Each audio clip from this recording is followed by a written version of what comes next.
filled with excitement, fun, and is beyond limits. But the question is, are you ready to jump?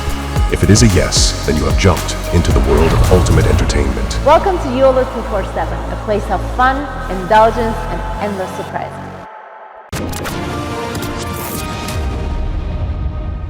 जो गलती से आएगा या गलत काम करके आया है, इल्लीगली, गैर कानूनी तौर पे, गलती से नहीं, गैर कानूनी तौर पे जो इंग्लैंड के अंदर घुसेगा, इंग्लैंड ने डील कर ली रवांडा। रवांडा है एक छोटा सा देश अफ्रीका में। रवांडा के साथ डील कर ली पैसे वैसे देके। डील क्या है? डील ये है कि जो भी गैर कानूनी तौर से इमिग्रेंट आएगा, शरणार्थी आएगा, हम उसको जहाज में बैठाएंगे और उसको भेजेंगे रवांडा। कि आप जानो रवांडा का काम जाने, यानी कि वो यूके में नहीं रह सकते। तो लोगों ने बहुत हल्ला करा कि रवांडा में उनकी जान खतरे में है, ये है, रवांडा सेफ नहीं है, सिक्योर नहीं है, एटसेट्रा एटसेट्रा। तो अब वो रिपोर्ट आ गई कि रवांडा पूरी तरीके से सिक्योर है।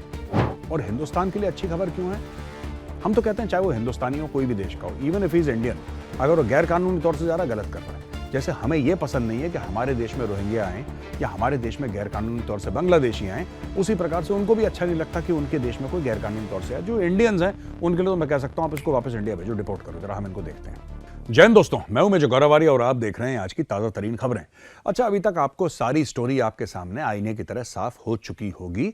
ईरान ने किस तरीके से अटैक करा पाकिस्तान को, उसने बोला कि साहब यहां पे टेररिस्ट बेसिस हैं, उसने मिसाइल मारी, ड्रोन मारे। पाकिस्तान ने दो तरफा कार्रवाई करी ईरान के खिलाफ। पहली कार्रवाई जो पाकिस्तान ने करी, उन्होंने बोला कि टेररिस्ट ग्रुप वापस अटैक करेगा ईरान को, जिसमें ईरान का एक कर्नल भड़का दिया, उसके 2 सिक्योरिटी गार्ड मार दिए। लेकिन उसके बाद पाकिस्तान ने एक और काम करा दोस्तों। पाकिस्तान ने हवाई हमला करा ईरान की एक खास ठिकाने पे। ईरान ने बोला ठीक है, कुछ लोग मारे गए हैं, लेकिन वो हमारे नहीं थे, वो बैरूनी मुल्क के थे, यानी कि बाहर की कंट्री के थे। वो क्या कहना चाह रहे थे? वो कहना चाह रहे थे कि भाई पाकिस्तान ने मारा, लेकिन हो ना हो वो पाकिस्तानी हो। ऐसा क्यों? ऐसा इसलिए दोस्तों क्योंकि बलूचिस्तान सिर्फ पाकिस्तान में नहीं है, बलूचिस्तान अफगानिस्तान में भी है, बलूचिस्तान पाकिस्तान में भी है और बलूचिस्तान ईरान में भी है। तो ये स्टोरी है दोस्तों जो आज दुनिया को जिसने हिला रखा है, किस तरीके से ईरान ने मिसाइल मारी, ईरान ने ड्रोन मारा, पाकिस्तान ने वापसी जवाई हमला करा और बीच में चाइनीज आ रहे हैं और चाइनीज कह रहे हैं साहब लड़ाई बंद करो, बंद करो, बंद करो, बंद करो, टाइम आउट, बंद करो। किसी ने किसी की नहीं सुनी। जो खून बहना था, खून बह चुका है ऑलरेडी, और ये लड़ाई और एक्सटेंड होगी। इसमें अफगानिस्तान भी बीच में भी पड़ेगा, कुछ समय की बात है। अच्छा, शुरुआत कहां से होती है देख लीजिए। शुरुआत होती है 2022 23 फरवरी को। 23 फरवरी की शुरुआत, रूस घुस जाता है यूक्रेन के अंदर। आज की तारीख में 17.5% यूक्रेन की टेरिटरी रूस ने दबोच रखी है दोस्तों। फिर लड़ाई चलती है, स्टेलमेट होता है, धक्का मुक्की होती है, कभी रूस अंदर घुसता है, फिर थोड़ा सा उसको यूक्रेन पीछे धकेलता है, ये सब चल रहा है। इससे ग्लोबल इकोनॉमी में स्ट्रेस आता है। और जिस तरीके से वेस्ट का रवैया है, खासतौर से अमेरिका का रवैया है यूक्रेन को लेकर और रशिया को लेकर, धीरे धीरे धीरे क्या होता है कि रूस चीन के क्लोज हो जाता है। अब चीन को प्रेशर आउट करना है, बहुत ज्यादा प्रेशर हो गया रशिया और यूक्रेन की लड़ाई में। प्रेशर इससे हटाना है, दुनिया की नजरें, टेलीविजन की नजरें इन सब चीजों से हटानी है। तो 7 अक्टूबर को हमास अटैक करता है इजराइल को। हमास, कौन हमास को पैसे देता है? कौन हमास की आइडियोलॉजिकल इंडोक्ट्रिनेशन करवा रहा है? कौन हमास को फंडिंग कर रहा है? कौन हमास को छुपने की जगह दे रहा है? कौन हमास को डायरेक्शन दे रहा है? आदेश कौन दे रहा है हमास को? ईरान। और ईरान को कौन डायरेक्शन दे रहा है? चाइना। यानी कि चाइना फोन करता है ईरान को, ईरान फोन करता है हमास को, हमास अटैक करता है इजराइल को।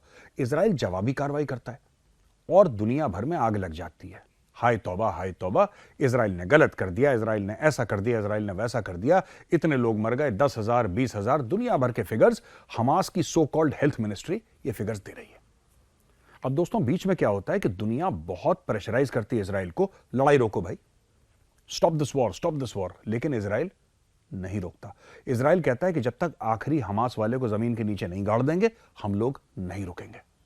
दुनिया को भी थोड़े समय के बाद बात समझ में आ जाती है कि ये रुकने वाले लोग नहीं हैं। जब तक मकसद हासिल नहीं होगा, ये चलते रहेंगे ऐसे ही। बीच में इस पूरी लड़ाई में शामिल हो जाता है हिजबुल्लाह। हिजबुल्ला शामिल हो जाता है, फिर थोड़ी देर के बाद हूथी शामिल हो जाते हैं। हूथी कौन है? ये शिया हैं। ये शिया हैं, ये टेररिस्ट्स हैं, इनको भी सपोर्ट करता है ईरान। यहां तक तो बहुत स्टोरी ठीक थी, बिल्कुल यहां तक स्टोरी बड़ी मजेदार चल रही थी। स्टोरी में ट्विस्ट कहां पे आता है? स्टोरी में ट्विस्ट वहां पे आता है जब हर एक मर्चेंट शिप को, क्योंकि ये जो एरिया है, ये पूरा का पूरा एरिया, चाहे वो लाल सागर का हो, चाहे वो और मेडिटेरेनियन का हो, ये ग्लोबल सी ट्रेड जो चलती है उसके लिहाज से बड़ा इंपॉर्टेंट है, बहुत जरूरी है। हूथी देखते हैं जहाज आ रहा है, मर्चेंट जहाज, सामान उठाने वाला, माल उठाने वाला, मारते हैं मिसाइल उसमें। कभी किसी जहाज को कैप्चर कर लेते हैं, हाईजैक कर लेते हैं, कभी फिर मिसाइल मारते हैं। ये पूरी वर्ल्ड ट्रेड को डिसरप्ट करने का तरीका हूथी बना लेते हैं। वहां पे तुर्की कुर्दों के ऊपर मिसाइल मारना शुरू कर देता है। फिर हम देखते हैं ईरान ने यह बोला है कि भाई आपके इराक के अंदर, वहां पे तो मोसाद के कोई लोग बैठे हैं, यहूदियों की जासूसी एजेंसी जो है, external intelligence agency of Israel, उधर लोग बैठे हैं, उधर मार देते हैं मिसाइल। फिर ईरान अटैक करता है पाकिस्तान को और पाकिस्तान अटैक करता है ईरान को। अब ये मैंने आपको पूरा प्रोग्राम समझा दिया। जो लड़ाई दो देशों के बीच में शुरू हुई थी, उसमें दोस्तों आज की तारीख में दर्जन से ज्यादा देश इन्वॉल्व हो गए, दो कॉन्टिनेंट्स में। पहले लड़ाई सिर्फ ईस्टर्न यूरोप तक थी, यूक्रेन ईस्टर्न यूरोप में आता है, ये लड़ाई सिर्फ ईस्टर्न यूरोप तक महदूद थी और ये लड़ाई फैली नहीं। जो यूक्रेन और रशिया की लड़ाई थी वो कंटेन सिर्फ रशिया और यूक्रेन की रही, इसमें कोई बीच में नहीं आया। लोगों ने पैसे दिए, लोगों ने हथियार दिए, लोगों ने हर किस्म का सपोर्ट दिया, लेकिन ये लड़ाई फैली नहीं, ये दायरे में रही लड़ाई। 2 साल हो गए, लड़ाई दायरे में है आज की तारीख में।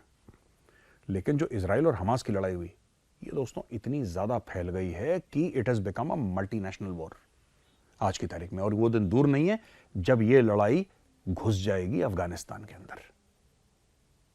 ये खतरे की घंटी है दोस्तों, हम जितनी जल्दी पहचान लें उतनी जल्दी पहचान लें। अच्छा, मैं आपको पाकिस्तान ईरान से ले चलता हूं सीधा का सीधा लंदन में हमने इसी प्लेटफॉर्म पर कवर करा है कि एक इमिग्रेशन का बिल पास होना था, वो हो चुका है बिल पास। और वो बिल था क्या?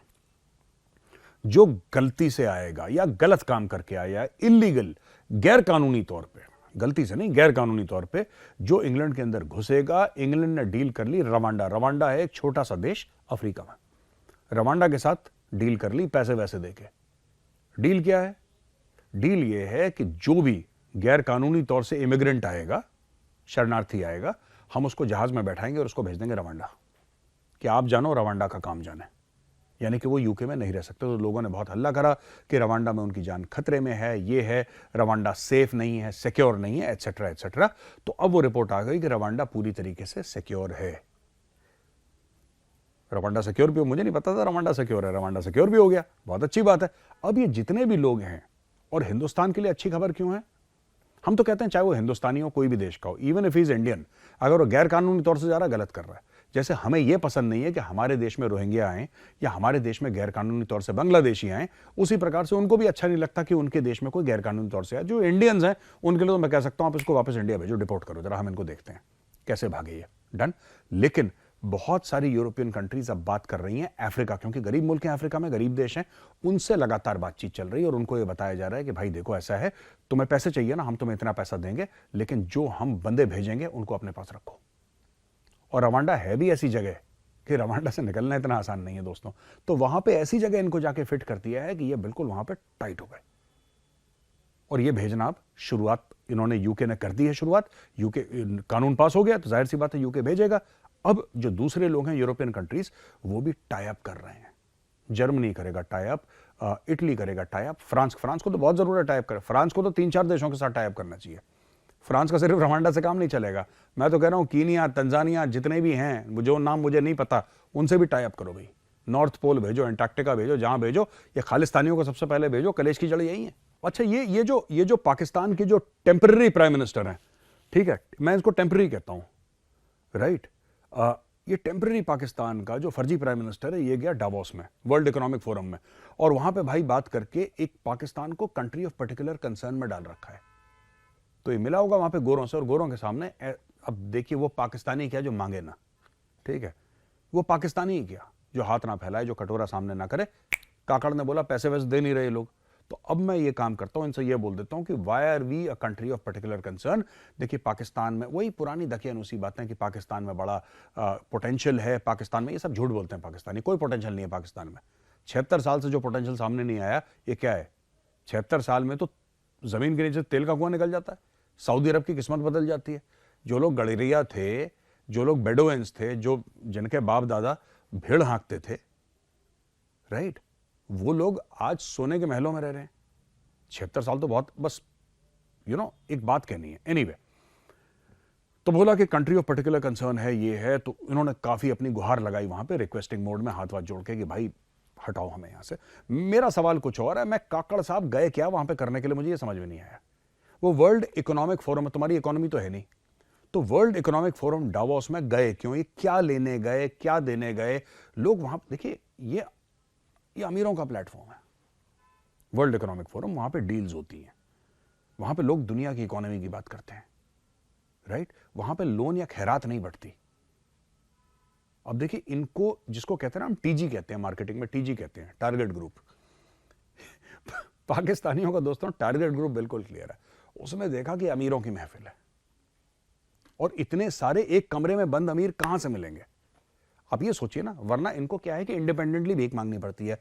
जहाज पकड़ के सऊदी जाओ, फिर जहाज पकड़ के यूएई जाओ, फिर चाइना चले गए, फिर अमेरिका चले गए, सबसे मांगा, कभी आईएमएफ चले गए, वर्ल्ड बैंक चले गए। यहां पे अलग मामला है, यहां पे सारे लोग एक जगह मिल रहे हैं। एक जमाना था, अब तो ये आउटलॉ चीज हो गई है और अब ये गैर कानूनी है। एक जमाना था जब झुंड में लोग खेत में जाते थे तीतर बटेर का शिकार करने के लिए।